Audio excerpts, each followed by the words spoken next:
What's going on, guys? The Geek-tastic duo is back. We got a cool show that's centered around reboots. Yeah, specifically reboots of 80s properties that I grew up with. A lot of them. I grew up with a lot of these. So, and in the news right now, obviously everywhere. If you can't go on Twitter or on YouTube without seeing someone making a video about the Netflix He-Man and Kevin Smith. You can't. It's unavoidable. If you guys remembered our last video, you guys, I don't know. I said I was gonna watch it, right? I mean, I was gonna take the daunting task of watching it. I was hyped up about it, and then you guys kind of saw after Ron educated me on some of his findings, and then we looked together, and then I was kind of saying how, that hype for me was diminishing, and it diminished to the point where I have no interest in watching the up until like about a week ago. You were still planning to watch it, and I was like, I was planning to watch the show, and what did it for me was Kevin Smith literally attacking his fan base, insulting his fan base. And if let's put it like this, He-Man isn't his fan base, but when you attack a fan base that you're privileged to do a new iteration on as a creator, because I'm a creator, I can't support that. That for me was what pushed me away from not wanting to watch the show. The line must be drawn here. This far, no farther. I was excited. You saw that. I mean, I kind of was. I'm the casual He-Man fan, right? I mean, I just grew up on the toys, the Saturday morning cartoons back then, and when I kind of got older, I never delved back into it.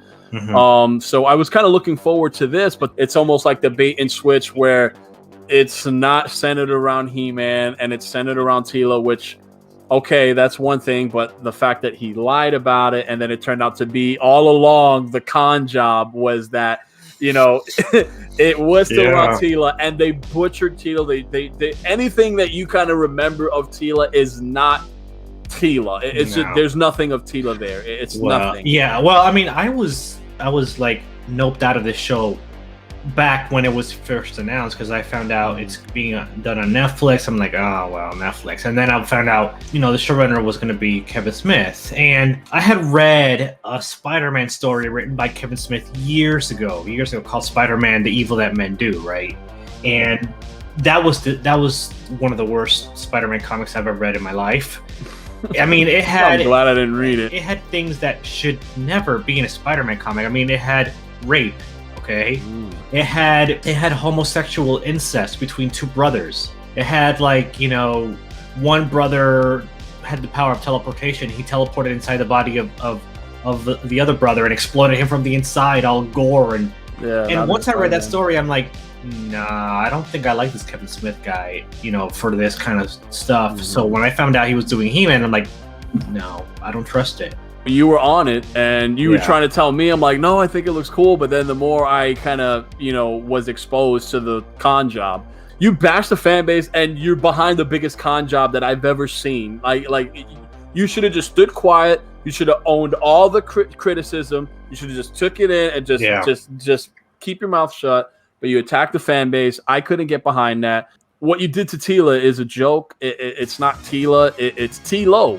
It's a dude, who goes by the name of Teela. And I have nothing against strong female characters at all. Some of my favorite characters in film history are strong females. I love Sarah Connor. I love, Ellen Ripley. But what I am against is this narrative where nowadays the only way a woman can be strong is not looking like a woman. It's almost like you got to strip her of her femininity, and it's nothing about sexuality. Like if you guys check my Twitter, I had used an example. There was a fan who did his own iteration of Teela, and there's nothing sexual at all. It's just she looks like Teela.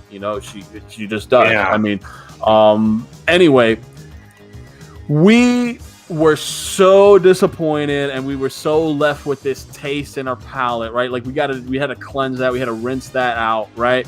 Mm-hmm. That Ron came up with a great suggestion of watching these watching the old He-Man from 2002, which I never watched. And boy, oh boy, am I glad I watched the first 3 episodes that Ron recommended. I bought this several years ago. I found it in a Walmart bargain bin for like $10. Okay. Wow. Yeah, because I had seen the show back when it originally aired, and I loved it. Right now, that's going for like $200 on Amazon. 200 on Amazon, eBay. I think you could be lucky to find it for 130, 140. Yeah, you know, and Mercari, I think as well. It's over 100. Fortunately, it's all available on YouTube, so you can't. That's how I saw it. I was able to find the whole 2 seasons on YouTube. It's out there for free, which is a blessing. Thank you. So I saw the first 3 episodes and. It's just great stuff. Yeah, I saw it also recently for this video. What I love about it is that it updates the mythos and the story of He-Man for a new generation. At the same time, it's respectful. It's reverent to the old Filmation cartoon. You know, it does both, and you can be your own different, unique take on something and still have great respect and reverence for the original. I, for one, who, as I said, I was a casual He-Man fan, but just going into this and understanding, you know, Eternia, understanding, like you said, the mythos behind the story. I thought it was great. That I'm not gonna lie, like I recognize a lot of the old toys I used to play with.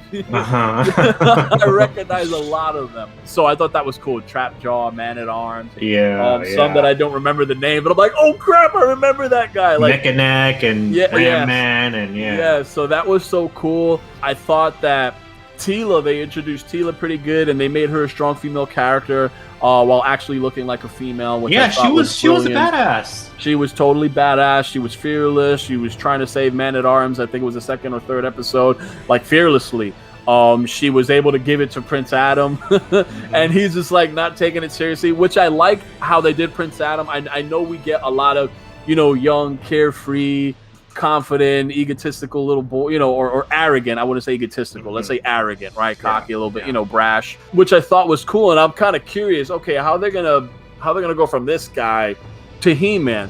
And I like that, you know, when he was confronted with it, or where they were kind of like Man-at-Arms just showing like, hey, this is kind of your path, you know, like he didn't want nothing to do with it. And it was only till his father, till, you know, King Randor was in danger in his kingdom, where he, you know, he stepped it up and he assumed the mantle, and I thought that was really cool. And, you know, he goes at it against Skeletor, and I thought that was cool how they did Skeletor and bringing him in, and it was really refreshing. I'm like, okay, I'm like, wow, I'm surprised I missed this. When that time came out, Ron, you were on it. You were cool. I was very uncool, so I was into this dirty crap.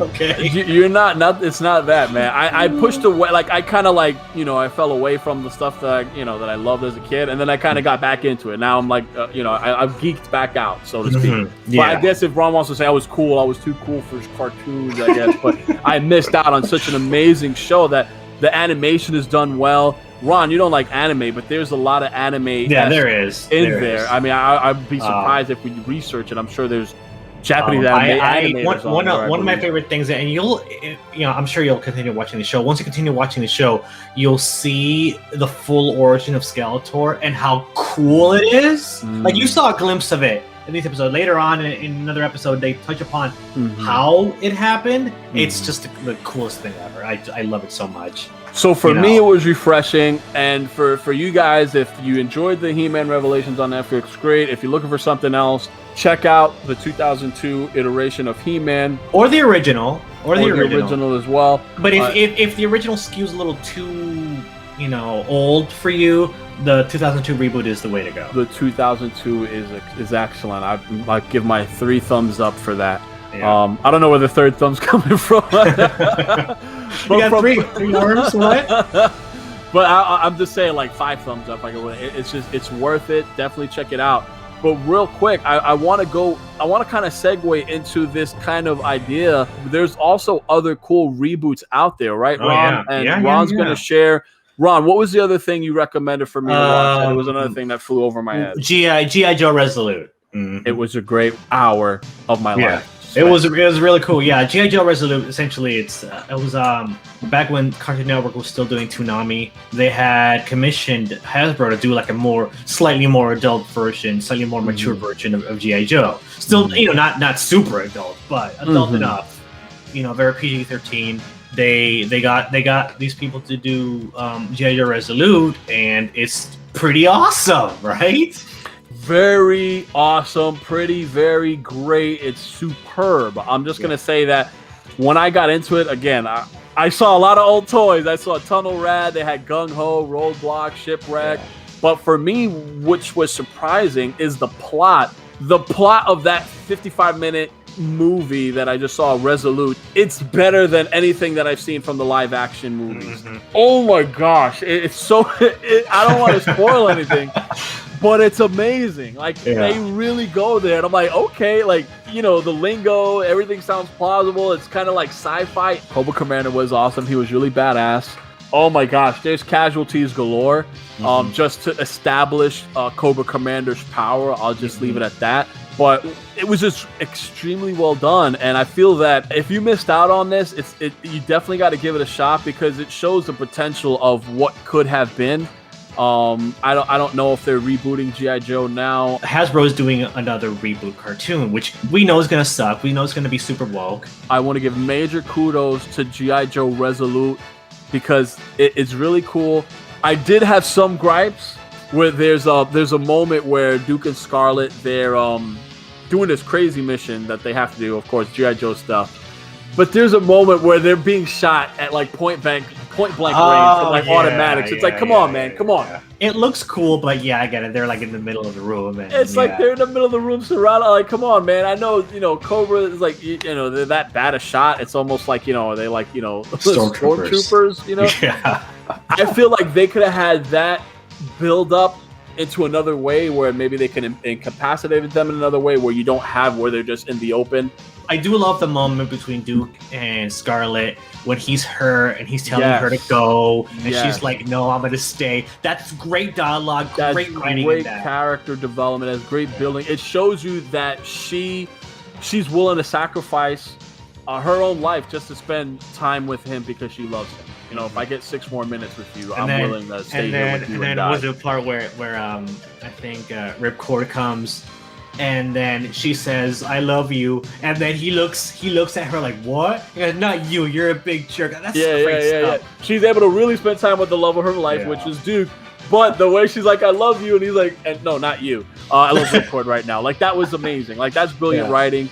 I think G.I. Joe Resolute was amazing. The Storm, Shadow, and Snake Eyes duel. There was a lot of history there that even in that little bit, they gave us what we wanted. I don't know much about G.I. Joe now. I knew enough as a kid to know that if we're going to, Resolute needs to have a Storm, Shadow, Snake Eyes duel. And boy, did we get it. And there was a lot of weight behind it. There was a lot of depth in there. And I just thought it was just great how they nailed that and brought that to completion. So that show was great. Check it out, guys. And we do have another recommendation. Yeah, we got in 2011, I want to say, they did a Thundercats reboot, and I had that on Blu-ray. Holy cow! Was I blown away? Because again, I remember Thundercats as a kid. I had Panthro, Lion-O. I had the toys, even the little kid ones. Was it Kit or Wily Cat? Wily Cat, yeah. I had the toys. My dad bought them for me, and I remember Thunder, Cat. I remember that. For me, it was incredibly done. I loved it so much. The animation.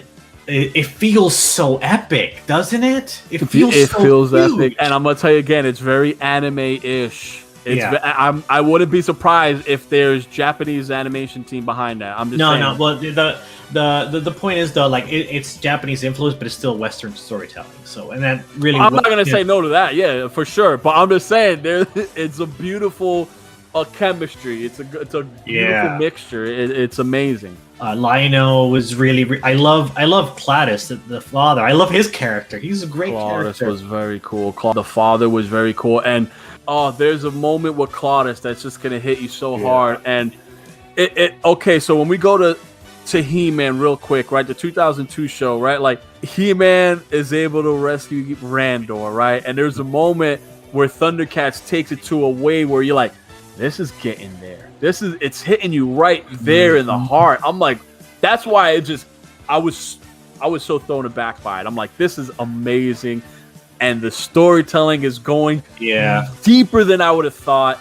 The rivalry between Tigra and Nino, you know, they have a rivalry. It's a great sibling rivalry. The thing with the races between the cats and the lizards. Panthro, you think it's one thing, and then the way it turns around, it's like, oh my gosh. And then Mumra. Mumra's really cool. One little thing that I thought was super duper cool. I love the whole technology aspect. I love how they're bringing it in. Even He-Man, real quick, jumping back and forth. He-Man and his sword, you know, the way it like shifts and everything. It's almost kind of like a mechanical tool. It was just so out there. Both Thundercats and He-Man back in the 80s had that fantasy sci-fi kind of like the sword and sorcery with the science fiction elements mixed in, you know? They do it so well. So well, where Jaga, I love Jaga. Jaga's great. Jaga's amazing. And the clerics, oh my God, are they like Jedis or something? That was just... They're like, holy cow! I didn't know anything about that. I don't know if that's a new thing, but all I'm saying, I liked Groon's like weapon. His did that. That was so cool. And his shot, like, yeah. I'm just saying, guys, if you have not checked any of these shows out, do yourself a favor. I did myself the favor, thanks to Ron. I checked out the first 3 episodes of He-Man 2002. I checked out G.I. Joe Resolute. And I checked out the first 3 episodes of Thundercats, and at the end of that episode, you're gonna want to keep on going. And I'm gonna do that. I'm gonna finish them out. So these reboots here are definitely worth your time. You know, check them out. It definitely carry that Saturday morning cartoon bloodline. They're worth your time. We're not done yet, because we have to talk about comic books that kind of have the same spirit, you know? Okay, what do we got? Yeah, what about, you know, the Dragon Guard? Oh, there is some indie comics. There's a Dragon Guard indie comic. I think that's still in demand. Dragon Guard. Be sure to check that out. Yeah. If we'll I think we can get a link in the description. If not, just Dragon Guard. Yeah, definitely check that out. Is there another one? Deathsworn. Galactic Rodents of Mayhem. Yes. Scout Comics. I'll have more volume ones out there. There's a whole bunch of them. We're gonna leave a bunch of the links in the description. Leave those links. Leave those links for Deathsworn or Turtle Armor, Dragon Guard, Galactic Rodents of Mayhem, and one that I could think of, Brian Shearer's Gunship Thunder Punch. Gunship Thunder Punch. Leave those links in the description. So what we do is just recommend stuff that is worth your time. So definitely check out those animations, and definitely, if you can't support those comics, definitely support them. You will be pleasantly surprised, because the Geektastic Duo is here for you. Definitely. All right, guys. Geek out. We'll be talking about animes. Geek out, guys. If animes are the savior, we'll be talking about that on our next video. All right. Until next time, geek out, guys. Geek out, guys. Later.